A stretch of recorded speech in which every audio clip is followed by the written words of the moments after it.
Assalamualaikum warahmatullahi wabarakatuh.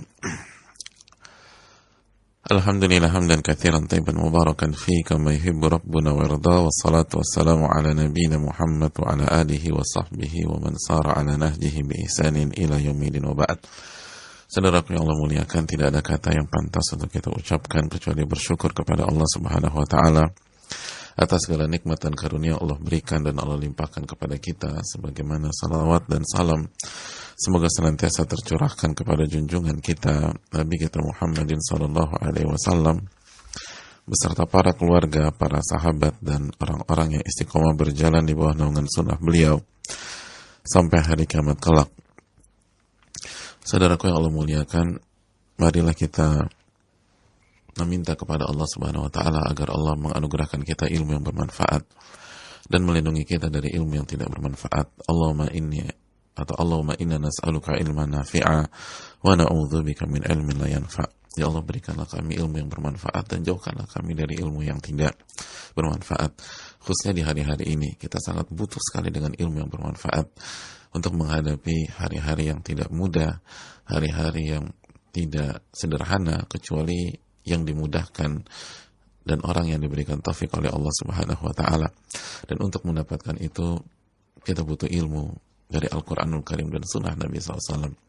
Kita butuh bimbingan para ulama, kita butuh arahan mereka. Oleh karena itu sebuah kebahagiaan tidak terkira ketika kita di hari-hari ini bisa diberikan taufik oleh Allah Subhanahu wa taala untuk mendapatkan bimbingan dari seorang ulama besar, Imam Yahya bin Sharaf bin Murri bin Hasan bin Hussein bin Muhammad, atau yang biasa dikenal dengan nama Al-Imam An-Nawawi rahimahullahu ta'ala. Ulama yang dikatakan seorang alim, seorang hujjah. Ucapannya bisa diikuti orang awam bagi yang ingin meminta atau yang bagi yang ingin menginginkan bimbingan dan arahan. Dan ulama yang dikatakan alimul ubad wa abidul ulama, ahli ulamanya para ahli ibadah dan ahli ibadahnya para ulama. Bahkan sebagian para ulama mengatakan kamulah secara standar kemanusiaan ini sosok sempurna, tapi bukan berarti tidak ada kesalahan. Tapi beliau bisa menggabungkan banyak hal-hal kebaikan dalam satu waktu. Sosok yang diberikan keberkahan oleh Allah Subhanahu wa taala. Sosok yang karyanya dengan usia hidupnya itu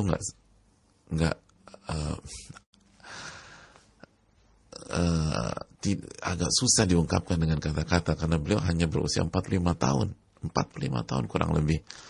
Tapi karyanya luar biasa. Kita mungkin kalau punya umur 200 tahun gak bisa buat karya seperti beliau. Oleh karena itu beliau adalah sosok yang sangat layak untuk diikuti arahan dan bimbingannya, khususnya dalam melewati hari-hari ini. Sebagaimana sekali lagi salawat beriring salam semoga senantiasa tercurahkan kepada Nabi kita Muhammadin sallallahu alaihi wasallam beserta para keluarga, para sahabat dan orang-orang yang istiqomah berjalan di bawah naungan sunnah beliau sampai hari kiamat kelak. Saudaraku yang Allah muliakan, kita masih bersama muqaddimah Al-Imam An-Nawawi rahimahullahu ta'ala, atau kata pengantar Al-Imam An-Nawawi yang menjelaskan gambaran global dari Riyadhus Shalihin. Ya, kitab yang akan kita pelajari bersama-sama. Kita akan berinteraksi dengan kitab ini sampai waktu yang Allah takdirkan kepada kita, dan semoga kita bisa menyelesaikannya. Dan kita sudah katakan bahwa muqaddimah atau kata pengantar itu sangat penting, karena di antara yang kita dapatkan di muqaddimah adalah gambaran global tentang kitab yang ada di tengah-tengah kita. Dan sebagaimana sudah kita katakan bahwa Al-Imam An-Nawawi memulai kitab beliau dengan 4 hal. Dan ini adalah kultur para ulama, ini adalah konsep para ulama, ini adalah budayanya para ulama, ini adalah kebiasaannya para ulama. Dan ini kebiasaan yang bagus sekali, karena para ulama mengatakan, ijma' para ulama bahwa dianjurkan memulai sebuah karya dengan 4 hal di atas. Apa saja 4 hal di atas? Yang pertama, basmalah. Ya, basmalah. Mengucapkan bismillahirrahmanirrahim. Yang kedua, hamdalah, memuji dan memuja Allah Subhanahu wa taala. Kita ucapkan alhamdulillah. Yang ketiga, apa yang ketiga? Syahadatain. Bersaksi dua kalimat syahadat. Asyhadu an la ilaha illallah wa asyhadu anna Muhammadan abduhu wa rasuluh. Dan yang keempat, bersalawat dan mengucapkan salam kepada Rasulullah sallallahu alaihi wasallam. Ini adalah 4 hal yang dipegang oleh para ulama ketika mereka menulis kitab-kitab mereka. Dan sekali lagi yang paling ditekankan dari 4 hal ini adalah apa? Basmalah. Dan basmalah adalah simbol kebutuhan seorang hamba kepada Allah, simbol ketawakalan seorang hamba kepada Allah, simbol bahwa hamba itu lemah dan yang lemah butuh pertolongan kepada yang maha kuat. Makanya makna bismillah adalah aku meminta pertolongan dan keberkahan kepada Allah dengan menyebut namanya. Dengan menyebut namanya. Dan Nabi SAW sudah mengatakan, kullu amrin dzibalin lam yubda bismillah fahuwa abtar. Barang siap atau sebuah amalan positif atau aktivitas positif yang tidak dimulai dengan bismillah, maka terputus dari keberkahan. Hadis ini dihasankan oleh sebagian para ulama, diantaranya Syekh Abdul Aziz bin Baz rahimahullahu ta'ala. Dan terbukti ketika Al-Imam An-Nawawi memulai kitab ini dengan basmalah, bukan hanya dengan lisan, bukan hanya dengan goresan pena, tapi dari lubuk hati yang paling dalam. Beliau benar-benar meminta pertolongan, beliau benar-benar meminta keberkahan dari Allah Subhanahu wa taala. Apa yang terjadi? Riyadhus Shalihin menjadi buku yang paling diterima oleh umat setelah Kitabullah. Buku yang paling tersebar setelah Kitabullah, setelah Al-Quranul Karim. Buku yang paling dikaji, diminati, dicari sepanjang sejarah, dimulai dari beliau menulisnya dan menyelesaikannya di tahun 600-an di abad ke-7 Hijriah sampai hari ini. Sampai hari ini semua menikmati Riyadhus Shalihin. Ini menunjukkan bahwa memulai sesuatu dengan Bismillahirrahmanirrahim bukan isapan jempol belaka, bukan hanya sebuah mitos, bukan hanya sebuah mitos.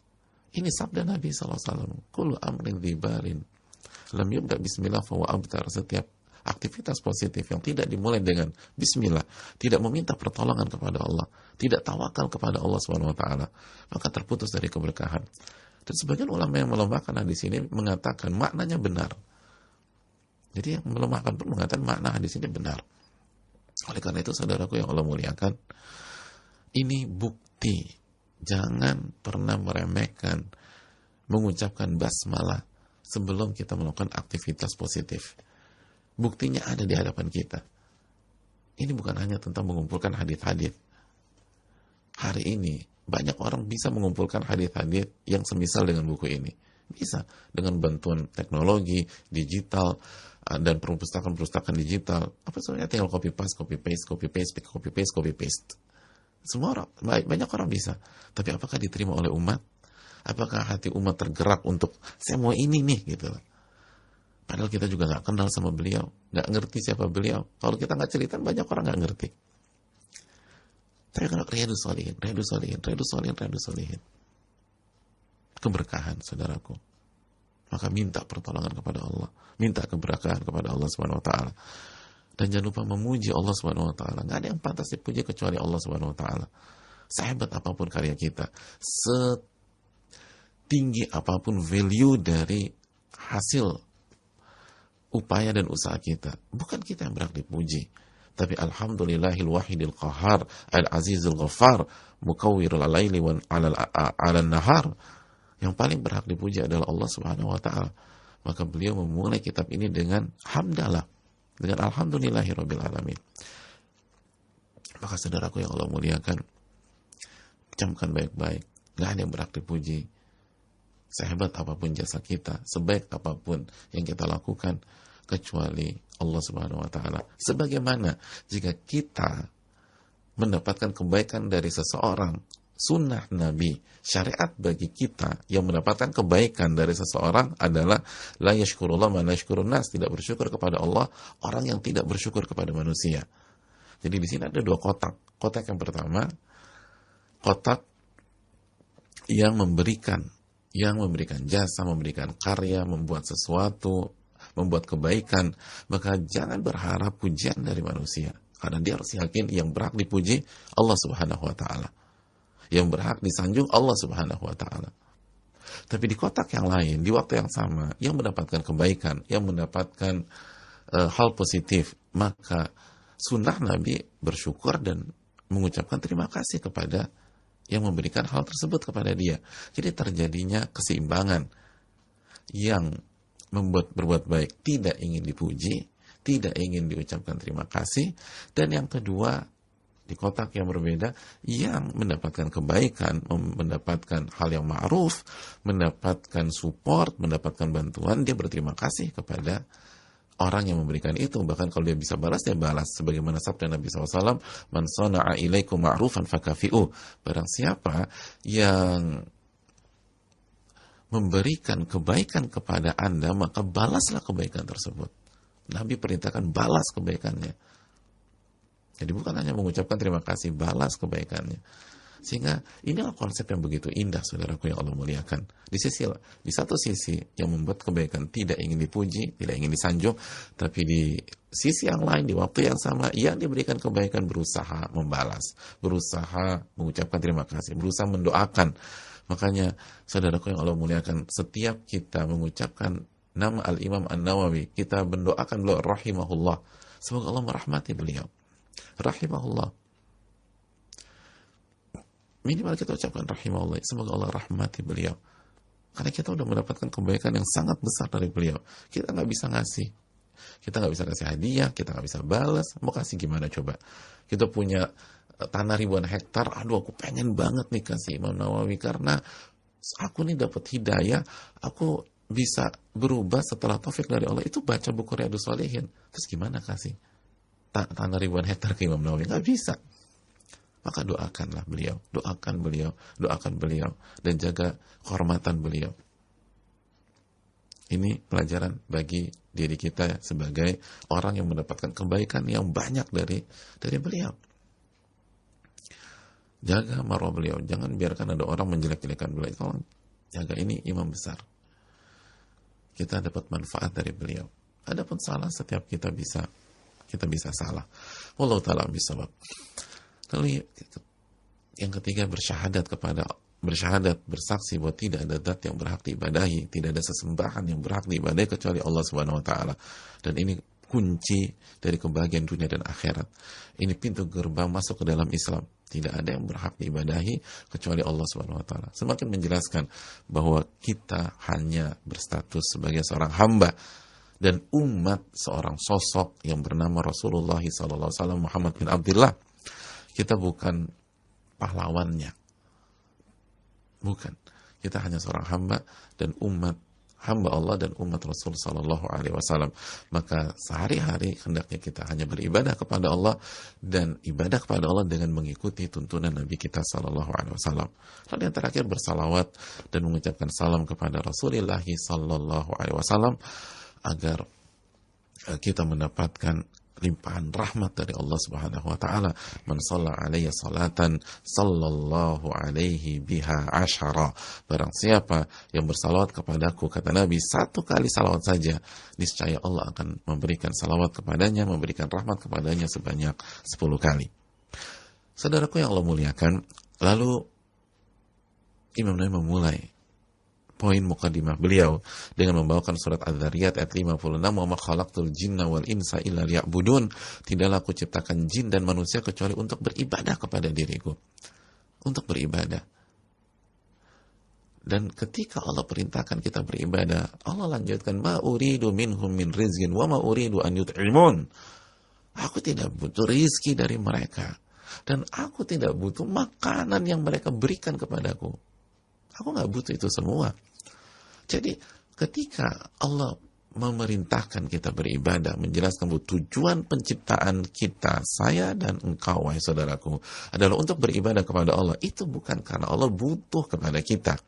Itu bukan karena simbiosis mutualisme di antara kita dengan Allah Subhanahu wa taala. Allah As-Samad, Allah yang maha tidak butuh kepada siapapun, dan di detik yang sama semua makhluk butuh kepada Allah Subhanahu wa taala. Allah nggak butuh. Allah nggak butuh sama sekali. Kita yang butuh kepada Rabbul Alamin. Kita butuh di hari-hari sulit ini. Kita butuh. Sholat itu kebutuhan kita. Kembali kepada kebutuhan kita. Yakin bahwa yang memberikan rizki kepada Allah, yang memberikan rizki kepada kita adalah Allah. Iman kepada tauhid asma wa sifat, nama-nama dan sifat-sifat Allah, itu adalah kebutuhan kita, bukan kebutuhan Allah Subhanahu wa Ta'ala. Allah nggak butuh mau diibadahi, mau disembah, Allah nggak butuh. Bukankah Allah sudah berfirman kepada kita, wahai manusia, wa anna awwalakum wa akhirakum wa insakum wa jinnakum kanu ala atqa qalbi rajulin minkum ma zada dzalika ala mulki syai'a. Wahai manusia, coba camkan baik-baik, apabila yang paling pertama sampai yang paling terakhir, yang paling pertama sampai paling terakhir, dari bangsa manusia maupun bangsa jin, semuanya berada di level orang yang paling bertakwa di antara kalian. Siapa orang yang paling bertakwa di antara manusia dan jin? Nabi Muhammad SAW. Kata Allah, kalau kita semua seperti Nabi Muhammad, sholatnya seperti Nabi Muhammad SAW, ibadahnya seperti Rasulullah SAW, tahajudnya seperti Rasulullah SAW, puasanya seperti Rasulullah SAW, ketulusan, keikhlasan, sabar, dan ridhonya seperti Rasulullah SAW. Apa yang terjadi? Mazada dzalika ala mulki syai'a. Itu nggak menambah kekuasaanku walaupun setitik dan sejengkal saja. Nggak ada pengaruhnya bagi Allah. Allah nggak diuntungkan. Oh, Masya Allah nih, kekuatan saya semakin kuat karena hamba-hamba saya pada rajin ibadah. Nggak ada seperti itu. Allah tetap Al-Qahhar. Allah tetap Malik Yaumiddin. Allah tetap Rabbul Alamin. Nggak ada gunanya bagi Allah Subhanahu wa Ta'ala. Semua kita kayak Nabi. Bukan kayak Ustadz. Bukan kayak kiai, bukan kayak ulama, kayak Nabi SAW, bukan kayak Imam Nawawi, tapi kayak Rasulullah SAW. Itu nggak menambah sama sekali kekuasaan Allah Subhanahu Wa Taala. Nggak ada gunanya. Hari-hari ini semua menyalahkan Allah. Ini gara-gara Allah nih. Semua nggak mau ibadah kepada Allah Subhanahu Wa Taala. Atau sebaliknya, semua rajin ibadah, semua semangat ibadah, semua jaga tahajud, semua istighfar dan taubat. Tidak ada masalah bagi Allah. Lalu Allah lanjutkan, apabila seluruh kalian, dari yang pertama sampai yang terakhir, insakum wa jinnakum, baik dari bangsa manusia maupun bangsa jin, kanu ala afjari qalbi rajulin minkum, semuanya durhaka kepada Allah, fujur kepada Allah, bermaksiat kepada Allah dengan level kedurhakaan manusia atau jin yang paling durhaka kepada Allah. Siapa manusia dari bangsa manusia dan jin yang paling durhaka? Iblis. Iblis. Karena minal jin, kata Allah Subhanahu wa Ta'ala, iblis itu dari jin. Jadi semua orang seperti iblis, yang sombong, yang belagu, yang nyalain Allah, yang caci maki Allah dan seterusnya. Dia yang di PHK yang disalahkan Allah, dia yang nggak sholat yang dia salahkan Allah, dia selama ini mengharap kepada makhluk dalam hatinya, lalu begitu di PHK sama makhluk dia salahkan Allah. Semuanya kayak begitu. Apa kata Allah SWT? Mana qasadhalika min mulki syai'a. Itu nggak mengurangi kekuasaanku sama sekali. Nggak mengurangi. Yang stres dia, yang depresi dia, yang kecewa dia, yang marah-marah dia, Allah tetap Ar-Rahman Ar-Rahim. Yang kena nanti di azab kubur dia, yang diazab di neraka dia. Sebagaimana yang ibadah, yang tenang siapa? Dia. Yang bahagia ketika dia yakin bahwa ini adalah takdir Allah. Yang beriman karena takdir, dia akan bahagia. Lalu ketika dia meninggal dunia, insya Allah dia husnul khatimah, dia mendapatkan nikmat kubur, lalu dibangkitkan, dapat naungan Allah, lalu dimasukkan ke surga Allah Subhanahu Wa Taala. Siapa? Dia. Allah nggak butuh surga. Ini yang harus kita camkan. Dan ini pesan besar yang dibawakan oleh Imam Nawawi. Ingat loh, kita yang sengsara kalau kita tidak tahu tujuan hidup kita. Dan kita akan tenang apapun kondisinya ketika kita tahu kondisi atau tujuan hidup kita. Masih ingat cerita tentang si rendang, si ayam goreng, dan si tunjang kemarin? Kan seperti itu. Ketika kita tahu tujuan hidup kita, bahwa untuk beribadah kepada Allah, dan ibadah kepada Allah bisa diterapkan dimanapun, bisa diterapkan dimanapun, bisa ketika kita sedang sehat, bisa ketika kita sedang sakit, bisa ketika kita lagi kuat, bahkan omset banyak hari ini, bisa ketika kita nggak punya uang, nggak punya beras, di PHK, diputus hubungan kerja, dan seterusnya. Bisa kita ada di rumah, bisa kita ada di luar. Bisa ketika sedang normal, bisa ketika sedang diisolasi. Semuanya bisa. Tujuan ini bisa dilakukan dimanapun dan kapanpun. Maka kita akan tenang, kita akan bahagia. Karena tujuannya dapat. Dan sebaliknya, ketika orang nggak tahu tujuannya, atau dia salah menentukan tujuan, tujuannya dunia, maka dia akan hancur. Dia akan hancur. Dia akan hancur. Ketika tujuan hidupnya uang, dan hari-hari ini dia nggak dapatkan uang, dia akan hancur. Kalau tujuan hidupnya hidup sehat sampai mati, dan dia nggak dapatkan kesehatan pada hari ini, dia akan hancur. Kalau tujuannya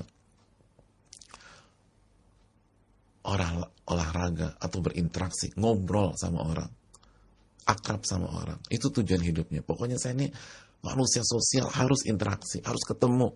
Begitu dikasih jaga jarak dengan orang lain, dia akan drop. Dia akan drop. Karena tujuannya nggak tercapai. Orang itu ketika tujuannya nggak dapat, dia akan kecewa. Itu tabiat manusia. Oleh karena itu, dan ini bukan hanya kekecewaan di dunia, dia akan kecewa di alam barzakh. Dia akan nyesal, dan dia akan nyesal pada hari kiamat. Ini yang perlu kita camkan, saudaraku yang Allah muliakan. Oleh karena itu, hadirin yang Allah muliakan, setelah Imam Nawawi menjelaskan tujuan kita ini loh. Tujuan kita ini. Jangan gagal paham. Jangan salah fokus. Jangan salah fokus. Timbul pertanyaan, bagaimana cara bisa beribadah kepada Allah Subhanahu wa Ta'ala? Bagaimana cara bisa beribadah kepada Allah Subhanahu wa Ta'ala? Karena kita ini untuk ibadah nih. Beliau mengatakan dalam muqaddimah bahwa cara yang terbaik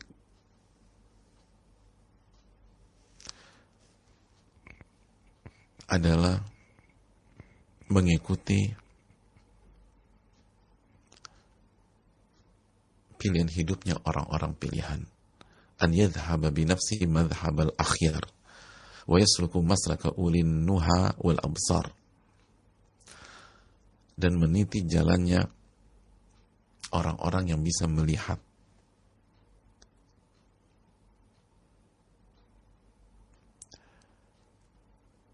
Wa asbu tariqin lahu fi dhalika wa arshadu ma yaslukuhu minal masalik.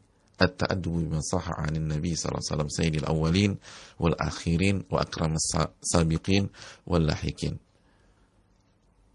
Dan yang paling benar dan orang-orang pilihan yang paling tinggi, kata beliau, yang paling dapat petunjuk. Jadi dari semua jalan itu yang paling bagus, at-ta'addubu bima sahha 'anil nabiyina sayyidil awwalin wal akhirin. Beradab dan berkarakter dengan ajaran yang sahih yang dibawa oleh Nabi kita Muhammad sallallahu alaihi wasallam. Karena beliau adalah sayyidil awwalin wal akhirin. Beliau adalah pemimpinnya seluruh manusia, yang awal maupun yang akhir.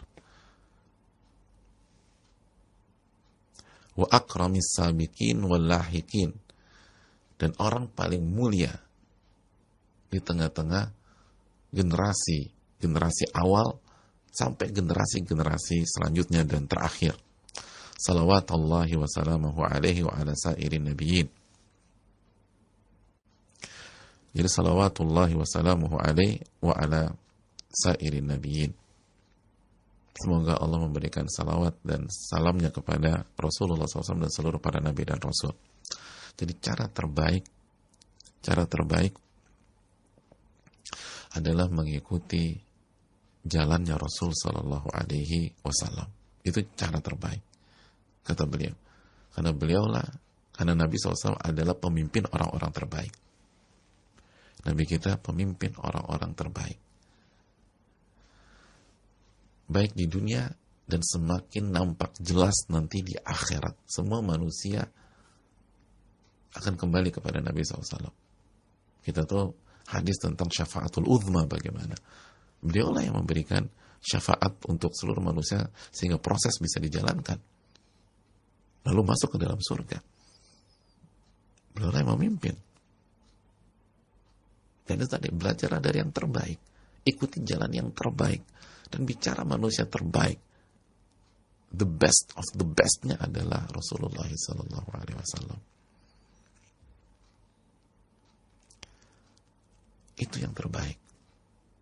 Itu cara bagaimana mengetahui tujuan hidup. Dan setelah mengetahui, mendapatkan tujuan hidup kita. Yang pertama mengetahui dulu. Banyak orang nggak tahu tujuan hidupnya. Lalu setelah tahu, oh ternyata saya harus ibadah. Gimana? Ikuti Rasulullah SAW. Beliau yang terbaik. Dan jadikanlah hari-hari sebagai momentum untuk mengikuti Rasulullah SAW. Kenapa demikian? Karena beliau yang terbaik dan beliau sudah ngalamin kondisi-kondisi yang kita alami. Kelaparan, susah makan. Beliau udah pernah ngalamin. Beliau pernah diboikot di kota Mekah. Dan udah gak terhitung berapa hari yang beliau lewati dengan perut lapar. Kita baru beberapa hari ini, Nabi SAW sering. Hari-hari berat itu beliau sudah jalani. Bahkan bukan hanya kelaparan, bukan hanya pemboikotan. Beliau sudah pernah menghadapi hari-hari peperangan. Dan mungkin mayoritas kita nggak pernah ngalamin hari-hari itu. Itu hari-hari kakek nenek kita, buyut kita dulu, waktu memperjuangkan kemerdekaan. Sekarang enggak. Nabi SAW perang Badar, Uhud, dan seterusnya.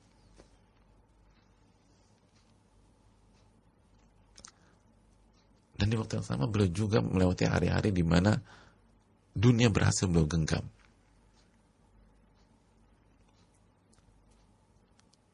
Dan semua hari-hari itu dijalani dengan pola yang sama. Pola ketakwaan kepada Allah. Oleh karena itu, ikutilah sosok tersebut. Ta'addub biman sahha 'anil Nabi sallallahu alaihi wasallam. Sayyidil awwalin.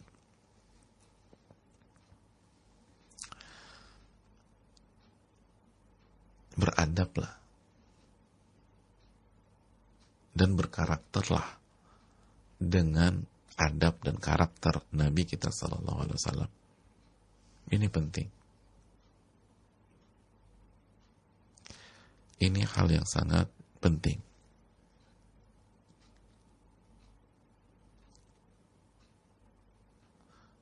Kata Syekh Shalih Utsaimin, hafizahullah ta'ala, salah satu ulama papan atas dunia hari ini, salah satu masalah besar yang membuat banyak orang gagal dalam beribadah kepada Allah, gagal dalam mendapatkan tujuan hidupnya, karena mereka tidak menekankan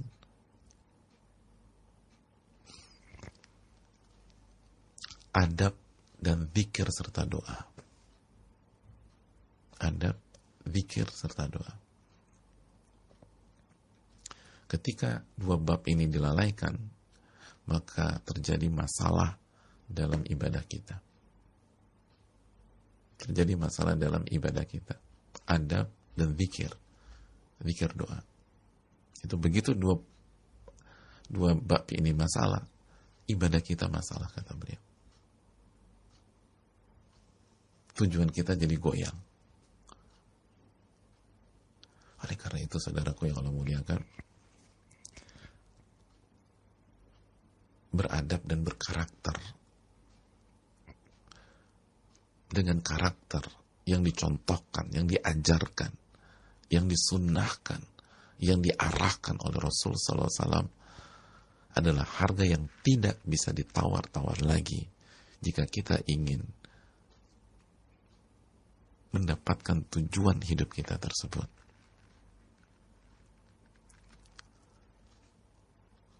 Lalu Al-Imam Nawawi melanjutkan, waqad qala Allah Ta'ala wa ta'awanu 'alal birri wa taqwa. Dan saling tolong-menolonglah di atas kebaikan dan ketakwaan. Di atas kebaikan dan ketakwaan. Surat Al-Maidah ayat 2. Lalu setelah membawakan ayat ini, belum membawakan hadis, wallahu fi aunil abdi maka al-abdu fi auni akhi. Allah senantiasa menolong hambanya saat hambanya menolong saudaranya. Dan Nabi juga selalu bersabda, man dalla ala khairin falahu ajri fa'ilih. Falahu ajru fa'ilih. Barang siapa yang menunjukkan seseorang atau menunjukkan kebaikan, maka dia akan mendapatkan pahala orang yang mengerjakan kebaikan tersebut karena ditunjuki oleh dia. Lalu Imam Nawawi melanjutkan rahimahullah, man da'a ila hudan kana lahu minal ajri mithlu ujuri man tabi'ahu la yanqusu dzalika min ujurihim syai'a. Barang siapa yang memberikan petunjuk kepada seseorang, maka dia akan mendapatkan pahala dari orang yang mengikuti dia tanpa mengurangi pahala pengikutnya tersebut sama sekali. Jadi pengikutnya dapat, dia dapat. Kita ajari iman kembali kepada Allah. Kita ajari orang untuk doa kepada Allah. Terus dia berdoa, dia dapat pahala, kita dapat pahala. Kita arahkan dia untuk sholat. Hadapi masalah-masalah hari-hari dengan sholat. Wasta'inu bis-sabri was-shalah. Mintalah pertolongan kepada Allah dengan sabar dan sholat. Al-Baqarah 45 misalnya. Lalu dia hadapi hari-hari dengan sabar dan dengan sholat. Maka dia dapat pahala, kita dapat pahala. Dia dapat pahala, kita dapat pahala. Lalu Imam Nawawi melanjutkan, wa annahu qala li Ali radhiyallahu ta'ala an. Lalu Nabi SAW bersabda kepada Ali bin Abi Thalib radhiyallahu ta'ala anhu, fa wallahi la an yahdiyallahu bika rajulan wahida khairun laka min humrin na'am. Demi Allah, apabila Allah memberikan hidayah taufik kepada seseorang, satu orang aja melalui perantara engkau ya Ali, itu lebih baik daripada humrin na'am, unta merah yang masih muda. Aku gak tertarik sama onta nih Ustadz. Onta merah itu simbol kekayaan pada saat itu. Simbol kekayaan. Artinya dia akan mendapatkan pahala yang lebih mahal, lebih berharga daripada dunia dan seisinya.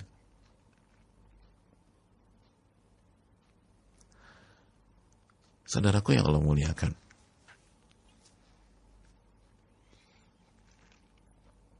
apa maksud Imam Nawawi menyampaikan hal ini? Setelah beliau menjelaskan bahwa apa tujuan hidup kita, lalu bagaimana menempuh, bagaimana cara untuk mendapatkan dan sampai ke tujuan tersebut, yaitu mengikuti dengan beradab dan berkarakter dengan karakter Nabi SAW, adab Nabi SAW yang diajarkan oleh beliau. Lalu kenapa beliau bawakan Al-Maidah ayat 2, wa ta'awanu 'alal birri wa taqwa, terus bahwa Allah senantiasa menolong hambanya saat hamba menolong saudaranya, lalu dapat pahala ketika kita memberikan petunjuk dan seterusnya. Apa tujuannya, saudaraku yang Allah muliakan?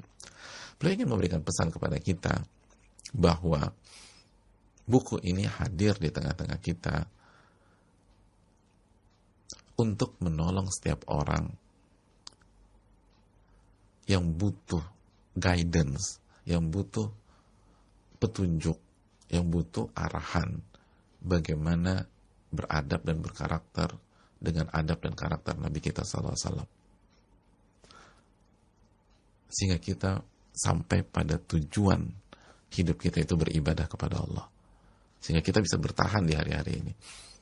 Buku ini hadir, karya ini hadir untuk saling support di antara umat. Wa ta'awanu 'alal birri wa taqwa wa la ta'awanu 'alal itsmi wal 'udwan.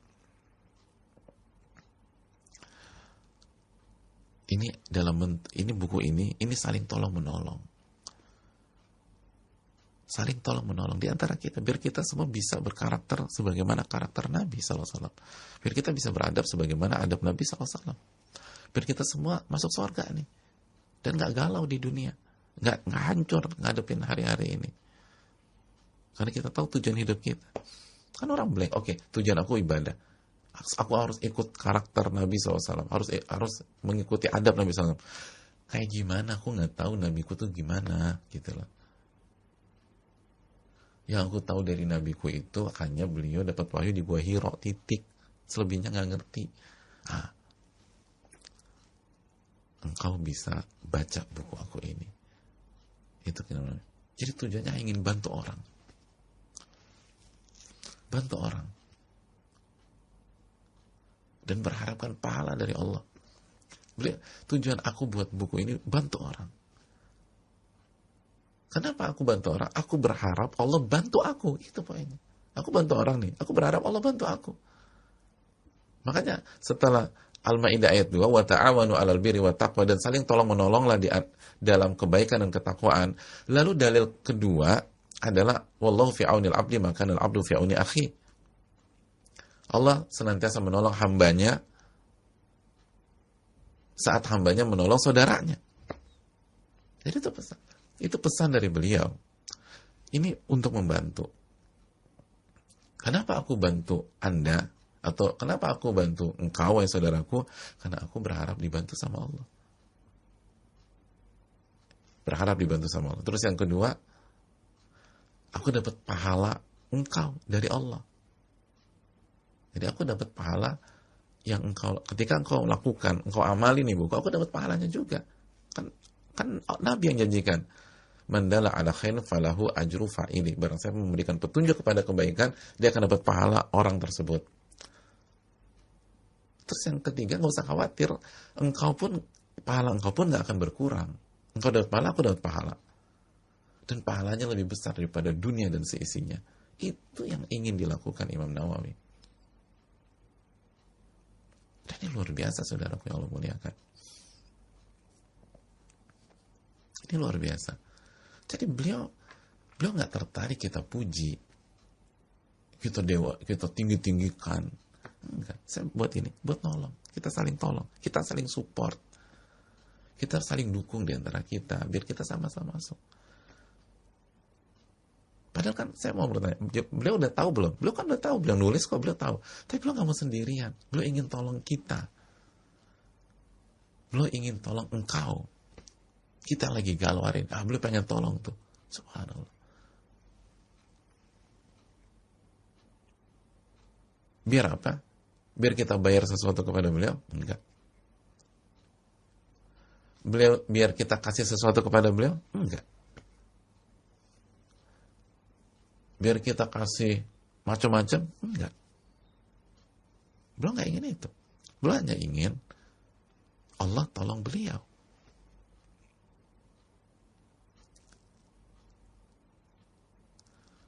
Dan beliau dapat pahala kita. Itu aja. Yang diincar itu pahala kita. Yang mendapatkan ilmu beliau dalam kitab ini. Dan pahalanya beliau yakini lebih besar daripada dunia seisinya. Jadi kenapa beliau nggak tertarik pujian dari kita, nggak tertarik pamrih dan imbalan dari kita, nggak tertarik segala macam dari kita? Karena beliau yakin yang Allah kasih lebih banyak. Emangnya kita bisa kasih dunia dan seisinya? Nggak bisa kan? Nggak bisa.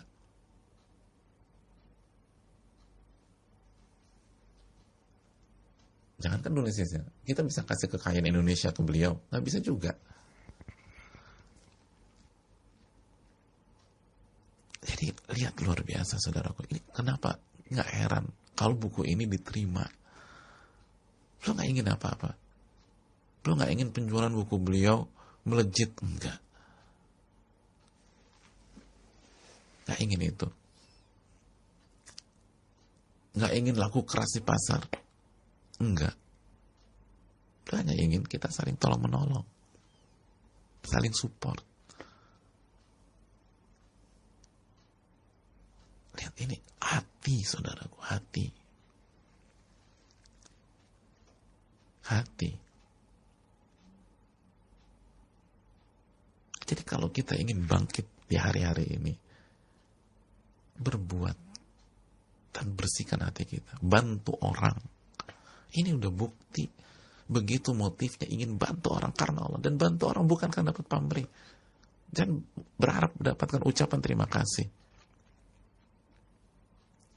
atau dapat reward dari manusia. Enggak. Sebagaimana orang yang engkau bantu disunahkan untuk berterima kasih kepada engkau, membalas jasa-jasamu, itu kotak dia. Jangan masuk ke kotak orang. Kita main di kotak kita aja. Kita bantu orang, nggak usah mikir apa-apa. Jangan berharap apapun. Dikasih nggak dikasih itu bukan urusan kita. Kita ini pengen nolong. Makanya saudaraku, kalau kita ingin dibantu Allah dalam hari-hari susah ini, bantu orang. Jadi mikirnya bukan buat aneh aja susah, masa bantu orang. Loh, justru sebaliknya. Coba pakai matematika. Emang uang Anda itu yang sayang banget tuh ya, yang kita pelit banget, emangnya bisa membuat kita bertahan misalnya? Kalau misalnya kejadiannya 1, 2, 3 bulan ke depan, bisa jadi sebagian kita tulit habis juga. Gak bisa sih. Berarti kita buat apa? Pertolongan Allah Subhanahu Wa Taala. Nah, Allah bilang, aku akan bantu kalau kamu bantu saudaramu. Dan benar terjadi di Imam Nawawi. Begitu spirit beliau, semangat beliau bantu orang, Allah bantu hidup Imam Nawawi. Allah buat karyanya berkah, bermanfaat, sehingga beliau mendulang semua yang beliau inginkan tersebut. Jadi antum bayangin, kita bayangin betapa besarnya pahala Imam Nawawi rahimahullah. Ini incaran beliau nih. Aku berharap, ini misalnya hari ini kita live nih, beliau berharap dari kita beliau dapat pahala. Dari kita beliau dapat pahala. Itu aja. Dari kita beliau dapat pahala.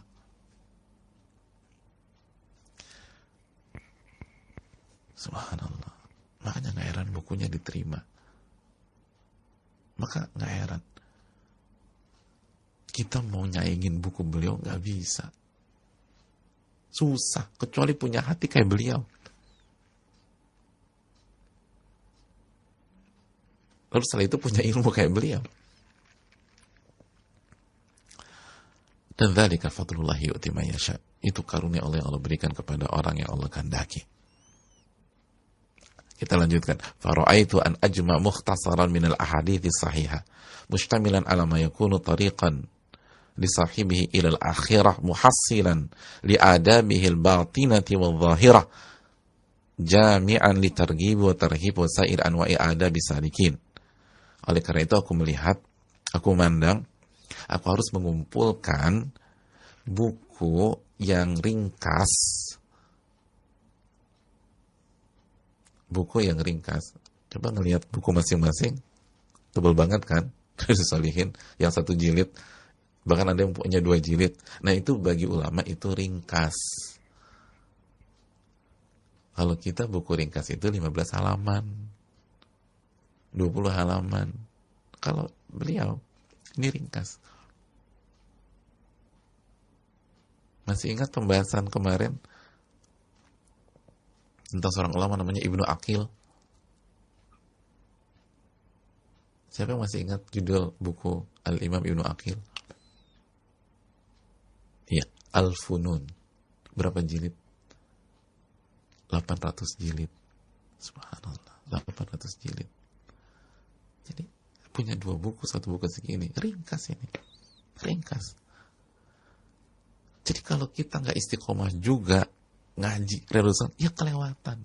Oh, ringkas. Daripada kajian kita 800 jilid, sampai cicit kita nggak selesai juga itu mungkin. Ini ringkas. Aku membuat atau mengumpulkan secara ringkas ahadits sahihah. Hadis-hadis yang sahih. Hadis yang sahih. Jadi beliau mengatakan, aku kumpulkan hadis-hadis yang sahih. Mencakup semua yang dibutuhkan untuk menjadi jalan bagi seorang hamba menuju akhirat. Jadi hadis-hadis itu diramu sehingga kalau kita belajar secara komprehensif dari awal sampai akhir, itu akan menjadi sebuah jalan bagi kita menuju akhirat. Dan kita secara otomatis akan mendapatkan, dengan taufik Allah, akan mendapatkan adab-adab batin dan zahir, amalan-amalan hati dan ibadah-ibadah zahir. Jadi full package, komplit, adab batin dan adab zahir. Amalan-amalan hati, ikhlas, ridho, sabar. Terus juga kita dapat amalan zahir. Harus gimana sih kita nih, gitu loh. Sikap kita harus bagaimana sih? Apa yang harus aku lakukan, gitu, sebagai seorang hamba. Ini akan dibahas di sini. Jami'an litarghib wa tarhib. Dan komplit juga mengandung motivasi dan ancaman dari Allah dan Rasulnya. Jadi ada motivasi yang membuat kita semakin semangat, tapi juga ada ayat berisi hadis-hadis yang mengancam jika kita bermaksiat. Wasa'ili anwa'i ada bisalikin, dan mencakup berbagai macam adab-adab orang yang berjalan menuju Allah dan menuju kampung akhirat. Berkaitan dengan hadis-hadis zuhud, hadis tentang zuhud nanti kita pelajari. Terus bagaimana menggerakkan jiwa, lalu memperbaiki akhlak, lalu membersihkan hati dan mengobati hati, dan menjaga anggota tubuh juga diajarkan. Jadi ibadah-ibadah anggota tubuh diajarkan, dan bagaimana menghilangkan hal-hal buruk dan negatif lainnya. Dan itu semua membuat kita mendapatkan tujuan yang kita inginkan selama ini. Itu maksudnya. Jadi beliau ingin, itulah alasan beliau menulis buku ini. Menggabung atau mengumpulkan dalam satu karya hadits-hadits atau dalil-dalil yang berkaitan dengan adab-adab zahir dan batin.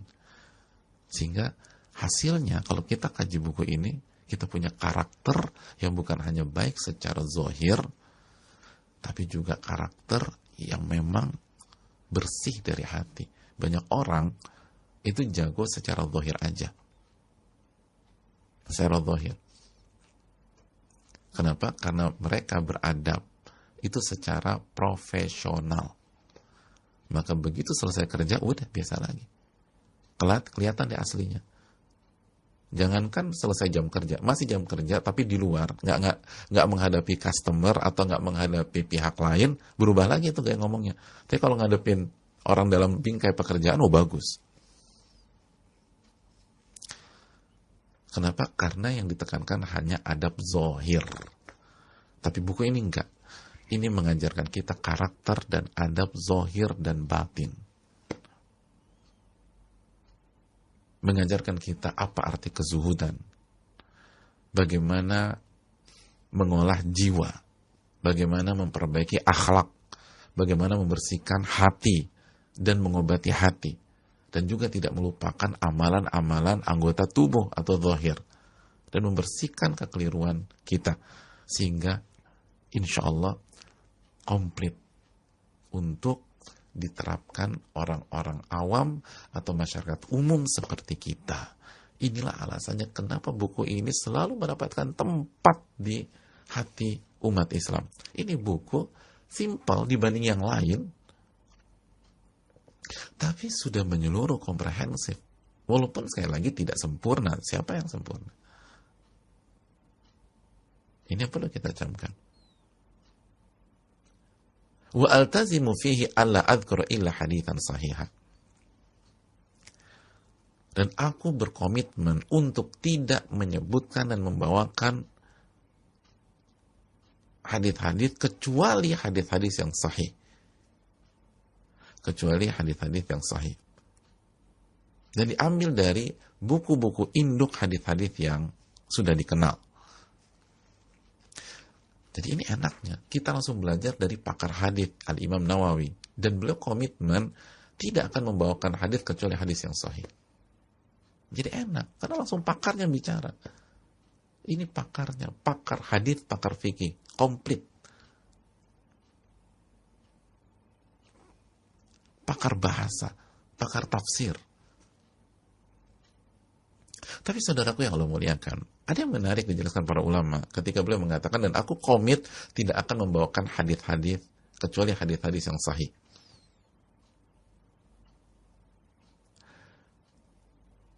Saudaraku yang Allah muliakan, para ulama-ulama hadis yang lain itu mengatakan, kalau kita baca buku Riyadhus Shalihin,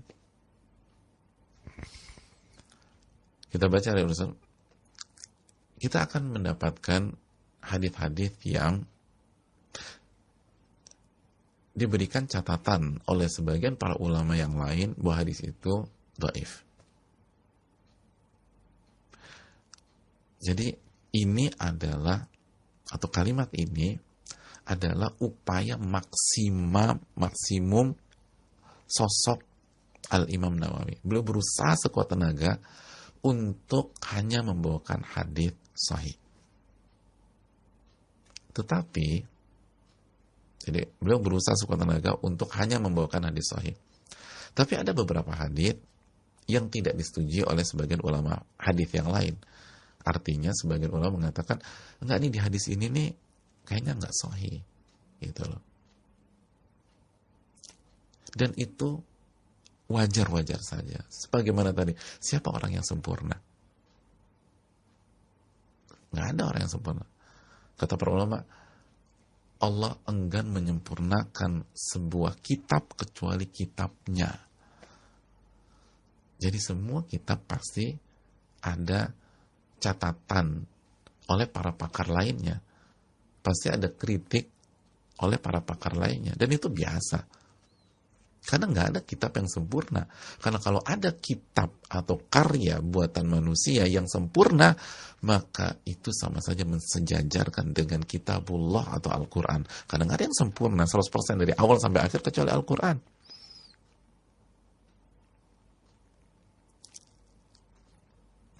Jadi ini upaya maksimum Al-Imam Nawawi. Berusaha menyuguhkan ke kita yang sahih-sahih aja. Hanya saja ada beberapa hadis yang diberikan catatan oleh para ulama, enggak nih, yang ini enggak nih, yang ini enggak. Tapi menariknya, kalau kita lihat, ulama yang memberikan catatan bahwa ada beberapa hadis yang enggak sahih yang dibawakan, itu mereka memberikan catatan. Yang pertama, yang menarik, yang pertama, jumlah yang hadis yang mereka kritik itu nggak banyak. Ada yang mengkritik sampai titik 40 hadis aja. Ada yang 57-an hadis. Ada yang 64 hadis. 40 hadis kan banyak, 57 hadis banyak, 64 hadis banyak. Iya. Kalau jumlah hadisnya 70, banyak. Kalau dikritik 64 jumlahnya. Di Riyadhus Shalihin ini jumlah hadisnya 1800-an. 1800-an hadis. Ada sebagian orang 1897 hadis. Antum bayangkan, anggap aja ini ujian, soalnya 1800-an soal. Soal ujiannya 1897 soal. Terus yang salah hanya 64. Anggap aja salah.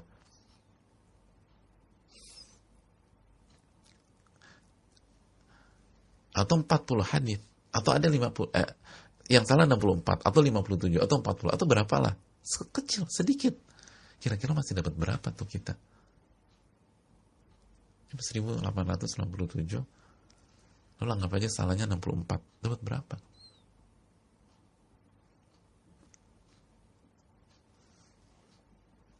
Itu masih dapat tumakumlot mungkin.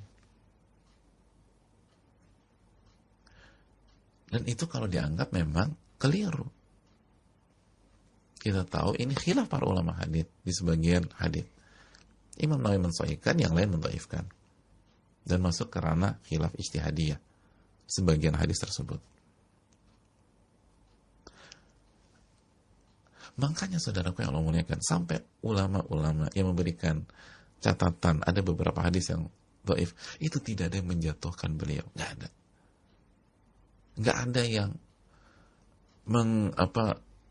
menjelek-jelekan beliau, tidak. Mereka sangat menghormati, karena ini udah hebatnya minta ampun. 1800-an hadis, lalu dikritik cuma berapa, itu pun baru dikritik sekali lagi, baru diberikan catatan. Kita nggak tahu kalau diskusi langsung dengan beliau. Dan nanti kita akan sebutkan ketika kita berjalan. Intinya, ini memberikan pelajaran kepada kita bahwa yang pertama, beliau udah berusaha semaksimal mungkin. Dan luar biasa hasilnya. Dan yang kedua, tidak ada orang yang maksum atau terbebas dari kesalahan. Terbebas dari kesalahan. Semua kita, imam-imam kita, pasti ada miss, pasti ada keliru.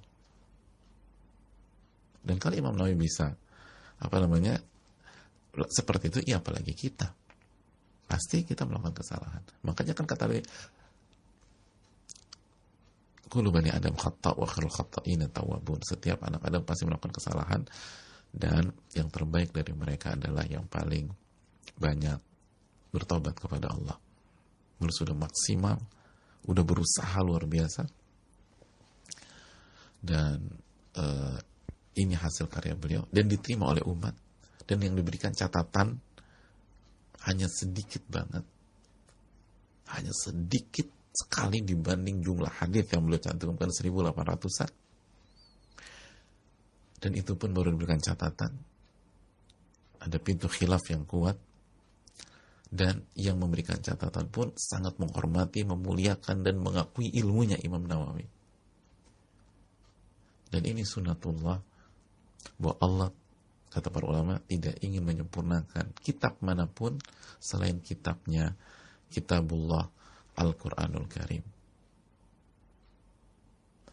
Dan saudaraku yang Allah muliakan, terakhir, atau sebelum itu beliau juga katakan, wa usaddirul abwaba minal Qur'anil aziz bi ayatin karimat. Dan aku memulai setiap bab dengan menyampaikan ayat-ayat yang berkaitan dengan bab tersebut. Jadi metode beliau dalam setiap bab, setiap pembahasan, sebutkan beberapa ayat dulu, baru hadis-hadis Nabi SAW yang berkaitan dengan bab itu. Contoh nanti bab ikhlas, disebutkan beberapa ayat tentang ikhlas, baru masuk ke hadis. Nanti bab sabar, terus demikian. Dan yang terakhir, mari kita simak, wa arju in tamma hadzal kitabu an yakuna sa'iqan lil mu'tani bihi ila al khairat wa hajizan lahu min anwa'il qaba'ih wal muhlikat wa ana sa'ilun akha in taf'a bi syai'in minhu an yad'u li wa liwalidayya wa masyayikhi wa sa'iri ahbabina wal muslimina ajma'in wa 'ala Allahil karim i'timadi wa ilaihi tafwidi wastinadi wa hasbiyallahu wa ni'mal wakil wa la haula wa la quwata illa billahil azizil hakim. Ini penutupan dari muqaddimah beliau, menarik sekali saudaraku yang Allah muliakan, dan ini penutupan kita pada hari ini. Dan aku berharap jika buku ini selesai, buku ini diselesaikan, buku ini bisa menjadi guidance, bisa menjadi saik itu kalau bahasa simpelnya jadi supir, artinya jadi pemandu, jadi guidance lil mu'tani bihi ilai khairan, bagi orang-orang yang mempelajari buku ini untuk berbuat kebaikan demi kebaikan. Jadi belum berharap semoga buku ini bisa jadi panduan orang-orang jadi orang baik, panduan orang-orang beramal soleh, dan buku ini bisa menjadi pintu yang menutup dan membatasi kita dari keburukan-keburukan dan dosa-dosa yang menghancurkan. Jadi itu aja yang beliau inginkan. Semoga buku ini bisa jadi buku panduan umat Islam dan Allah kabulkan doanya. Allahu Akbar. Ini menunjukkan kejujuran beliau ketika nulis ini. Kata Nabi, intasdukillah yasduka. Jika engkau jujur, Allah akan wujudkan cita-citamu. Beliau berharap buku ini jadi guidance umat Islam, dan benar. Dan betapa banyak orang dapat hidayah melalui buku ini.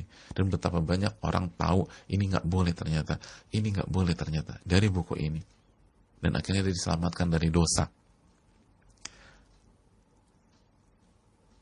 Lihat, kalau jujur tuh Allah wujudkan. Intasdukillah yasduka. Jika Anda jujur sama Allah, Allah akan wujudkan cita-cita Anda. Sama di hari-hari ini, kalau kita jujur, saudaraku, Allah akan wujudkan cita-cita kita. Allah akan buat kita melewati hari-hari ini dan bisa memberikan karya atau kebaikan bagi yang lain. Dan terakhir, wa ana sa'ilun akhon intafa bi syai'in minhu an yad'u wali. Dan aku meminta kepada saudaraku yang mendapatkan manfaat dari buku ini untuk mendoakan aku. Masya Allah, untuk mendoakan aku. Beliau nggak minta apa-apa. Beliau hanya minta kita doakan beliau. An yad'u li. Tolong doakan aku. Wali walidai. Dan tolong doakan kedua orang tuaku. Subhanallah ya. Nggak minta uang, nggak minta ini. Tolong doakan saya aja. Tolong doakan saya dan tolong doakan kedua orang tua saya. Wa masyayikhi, dan tolong doakan guru-guru saya. Ya Allah, beliau ingat guru-gurunya tuh. Ya, ingat kita lihat orang tuanya, tolong doakan orang tuanya Imam Nawawi yang ngarahin beliau untuk baca Quran, yang ngawal beliau baca Quran, lalu membawa beliau ke Damaskus. Beliau minta tolong doakan orang tua saya, karena beliau tuh andilnya besar banget. Dan tolong doakan guru-guru saya. Kita ingat Syekh Yasin bin Yusuf, Syekh Tajuddin, Jamaluddin, lalu masyayikh yang lain, Syekh Umar bin As'ad, dan lain-lain. Tolong doakan guru-guru saya. Dan beliau tuh murid yang punya adab, nggak pernah lupa sama guru-gurunya. Sampai beliau disebutkan, tolong doain guru-guru saya. Kita lupa sama orang tua, kita lupa sama guru kita, subhanallah. Wasairi ahbabina, dan tolong doakan sahabat-sahabat saya. Dia nggak lupa sama sahabatnya. Tolong doakan sahabat-sahabat saya. Wal muslimin ajmain, dan tolong doakan umat Islam semuanya. Subhanallah. Beliau rahimahullah nggak mikirin dirinya sendiri, nggak mikirin orang tua. Tolong doain umat Islam. Kita lupa doain umat Islam. Kita hanya mikir diri kita sendiri atau mungkin komunitas kita dan seterusnya. Beliau tolong doakan umat Islam. Wa 'alallahil karim i'timadi. Dan hanya kepada Allah aku bertumpu. Wa ilaihi tafwidi wastinadi. Dan hanya kepada Allah aku serahkan semua urusanku. Dan hasbiyallahu wa ni'mal wakil. Dan cukuplah Allah yang menjadi penolongku dan ia sebaik-baik penolong. Wala haula wala quwata illa billah al-azizil hakim. Dan tidak ada daya dan kekuatan kecuali dengan pertolongan Allah al-azizil hakim. Dan saudaraku, marilah kita penuhi permintaan beliau.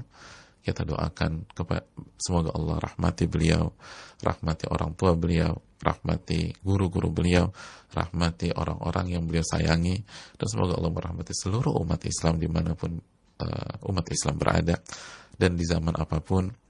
Dan semoga Allah SWT mengijabah doa kita ini.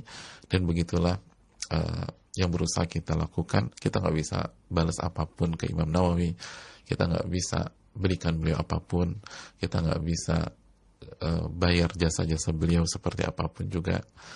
Ilmu beliau selalu besar, maka paling nggak setiap kita kaji buku ini kita doakan beliau, kita doakan orang tua beliau, kita doakan guru-guru beliau, kita doakan orang-orang tercinta beliau dan seluruh umat Islam sebagaimana permintaan beliau. Semoga Allah merahmati beliau dan memberikan taman-taman surga di alam barzakh beliau, dan semoga Allah SWT memasukkan beliau di Firdaus bersama para nabi dan rasul, dan Semoga kita bisa bertemu dengan beliau di surga nanti. Amin ya rabbal alamin. Subhanakallahumma wa bihamdika, la ilaha illa anta, astaghfiruka wa atubu ilaik. Assalamualaikum warahmatullahi wabarakatuh.